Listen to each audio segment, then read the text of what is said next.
হাস্তে মন্ত্রিসভাनि उल्टिसा मन्त्रि अंगै समाय तांखा किशोर बर्मन्तिनि राजभवननि दरबार हल बनर समाय तांरिका हास्तेफा इन्द्रसेना रेड्डी नेलु पान्दाव मन्त्रि अक्रा डॉक्टर मानिक साहानि सिमिचेंगै हास्ते मन्त्रिसभानि कुचुक आदं सचिव अक्रा हास्ते पुलिसनि डीजी ताइ हाफांनि जुदा जुदा तांफांरक तंबायमानि आबनो कारिब एमएलए तै कुबुनि आदं सं तंबायमानि किशोर बर्मन मन्त्रि अंगै समाय तांबाय तिप्रा मथा तै आईपीएफ टिनो खबे हास्ते मन्त्रिसभानि ताबो खरक चिनै आदं अंखा कक्तमा थुनारंनो खानि कक साथानि मन्त्रि किशोर बर्मन मन्त्रि बख्रंनि सिमि चेंगै हास्तेनि मन्त्रि अक्राताय बदलनि बसं कासकु जेपि नड्डाना हामबा याफारका बरकनि हामप्लिव रक्षावैनो फाइनाय सालबो बिनि बारजानो तांगाय तंगानो हनि बसाका खसाताय क्लायो किशोर बर्मन नलसर विधानसभा खनि सिमि बीजेपी बदलनि एंगै चंबरिव कप्लाय अंगमानि প্রথমত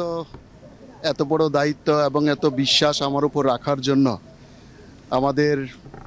সর্বোচ্চ নেতৃত্ব আমাদের দেশের যশস্বী প্রধানমন্ত্রী মাননীয় নরেন্দ্র মোদীজিকে আমি ধন্যবাদ জানাচ্ছি। আমাদের দেশের স্বরাষ্ট্রমন্ত্রী অমিত শাহজিকে আমি ধন্যবাদ জানাচ্ছি। আমাদের রাষ্ট্রীয় সভাপতি জেপি নাড্ডাজিকে ধন্যবাদ জানাচ্ছি তথা সমস্ত কেন্দ্রীয় নেতৃত্ব এবং সর্বোপরি আমাদের রাজ্যের মাননীয় মুখ্যমন্ত্রী সহ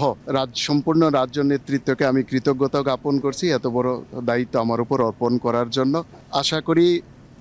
আমাদের দেশের প্রধানমন্ত্রী তার যেই স্বচ্ছ ভাবমূর্তি, আমাদের ত্রিপুরা রাজ্যের মুখ্যমন্ত্রী তার যে স্বচ্ছ ভাবমূর্তি সেগুলোই আমাদের আগামী দিনের পাথেয় হবে এবং সেগুলোকে পাথেয় করেই আগামী দিনে যে দায়িত্ব আমার উপর অর্পণ করেছেন সেটাকে নির্বাহ করব। বাংলাতে আমি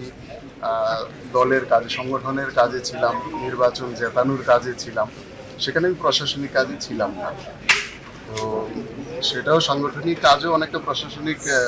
ক্ষেত্রে কাজে আসে। দুটো অভিজ্ঞতাই সেখানকার সরকারকেও দেখেছি,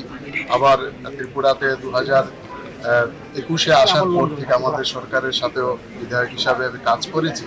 দুটো অভিজ্ঞতা মিলিয়ে আশা করি আগামী দিকে ভালোভাবে কাজ করব।